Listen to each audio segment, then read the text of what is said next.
Honourable member Shrimati छाया वर्मा जी, आपके पास 12 minute है। Thank you sir. लगभग बहुत सारे वक्ताओं ने अपनी अपनी बात और अपने राज्यों की बात रखी है। उन्हीं बातों को मैं दोहराना नहीं चाहूँगी और मैं कुछ अपने राज्य की भी बात रखूँगी।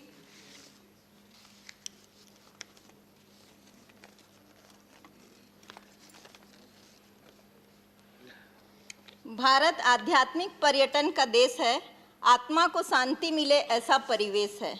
अतिथि देवो भव अर्थात अतिथि देवता के स्वरूप होते हैं और भारत की परंपरा रही है कि अपने अतिथियों का सम्मान करना, और सम्मान करने के लिए पर्यटन एक बहुत अच्छा अवसर है और एक बहुत अच्छा जगह है। और पर्यटन सभी प्रकार के हैं, धार्मिक है, राजनीतिक पर्यटन भी आजकल चल रहा है, सांस्कृतिक पर्यटन है, पर्यावरण है, पहाड़ है, नदी है, बहुत सारे पर्यटन में आते हैं और बहुत सारी पर्यटन के बारे में लोगों ने बताया है।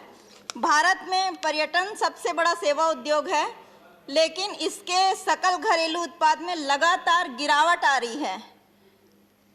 करीब 9% का योगदान पर्यटन के क्षेत्र में लोगों को रोजगार मिलता है। भारत में हर वर्ष विदेश से 50 लाख विदेशी पर्यटक आते हैं और करीब 65 करोड़ घरेलू पर्यटक देश में भ्रमण करते हैं, जिससे राज्य को बहुत अधिक राजस्व मिलता है। यह हम सब के लिए अच्छी बात है।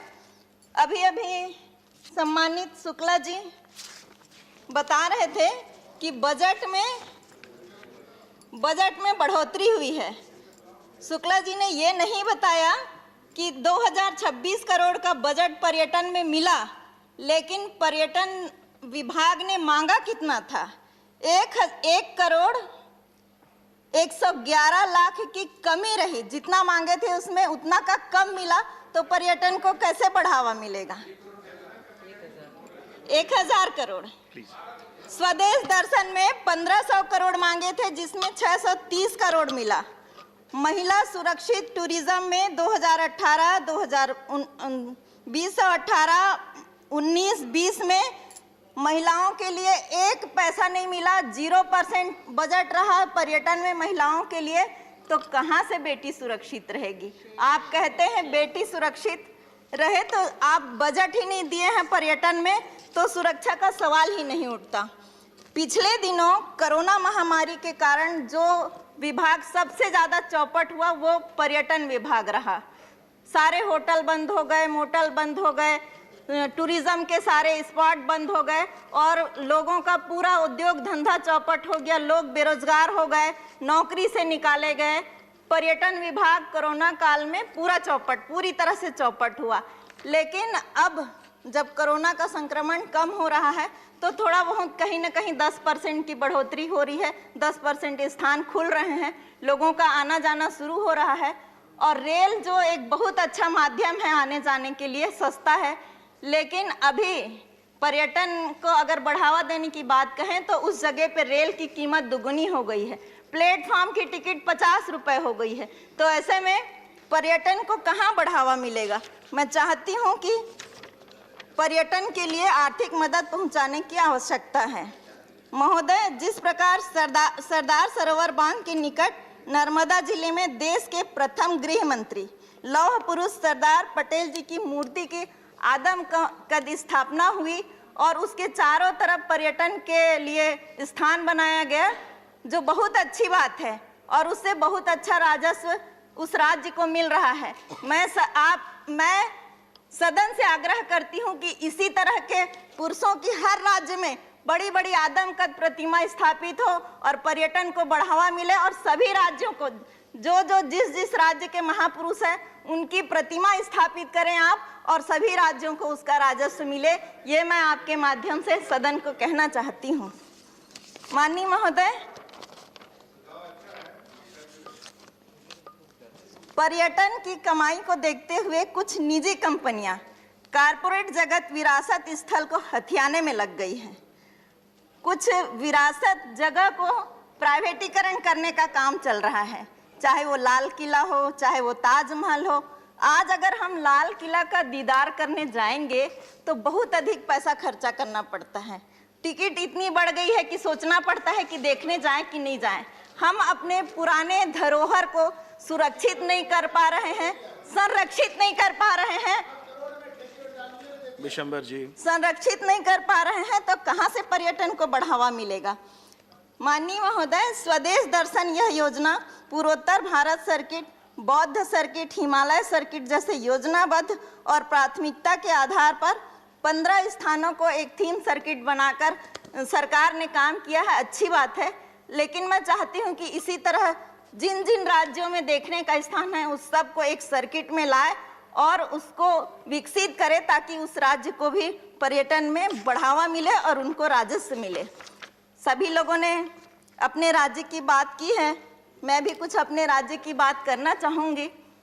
लोग छत्तीसगढ़ को सोचते हैं ये तो नक्सली क्षेत्र है, नक्सली राज्य है, लोग सोचते हैं ये तो आदिवासी राज्य है, लेकिन मैं शुक्ला जी को बताना चाहूंगी कि छत्तीसगढ़, आप जय श्री राम के नारे लगा रहे थे, अयोध्या में प्रभु श्री राम जी के मंदिर बनाए ऐसा कह रहे थे।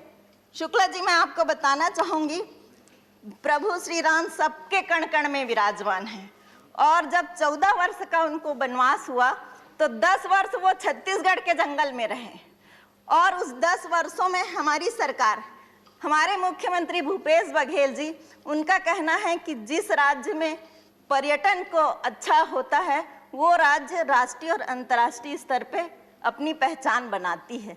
ऐसा सोच के हमारे मुख्यमंत्री उस राम वनगमन पथ के 9 जगह को चिन्हांकित करके 40 करोड़ का अपने बजट में सैंक्शन किए हैं और काम शुरू हुआ है। मैं चाहती हूँ इस योजना को स्वदेश दर्शन में लाके सरकार उसको मदद करे, और राम वनगमन पथ केवल प्रभु श्री रामचंद्र जी अयोध्या में राज तिलक हुआ उनका, वहां बना रहे हैं राम मंदिर, अच्छी बात है, लेकिन छत्तीसगढ़ जहां पर 10 वर्ष वो व्यतीत किए उस जगह को भी ध्यान दीजिए और उसके लिए भी बजट एलोकेट करिए, ये मैं सदन से चाहती हूँ। छत्तीसगढ़ में कौशल्या माता का मंदिर है जो प्रभु श्री राम जी का ननिहाल है, और वो जगह 8 तालाब के बीच में घिरा हुआ है, जहां पर माता कौशल्या प्रभु श्री रामचंद्र जी को गोदी में लेके हैं और उसको प्रभु श्री राम जी का ननिहाल स्थल है।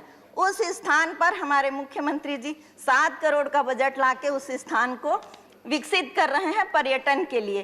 पिछले 15 वर्षों से पिछली सरकार ने छत्तीसगढ़ में केवल होटल और मोटल बनाने का काम किया, पर्यटन में बिल्कुल ध्यान नहीं दिए।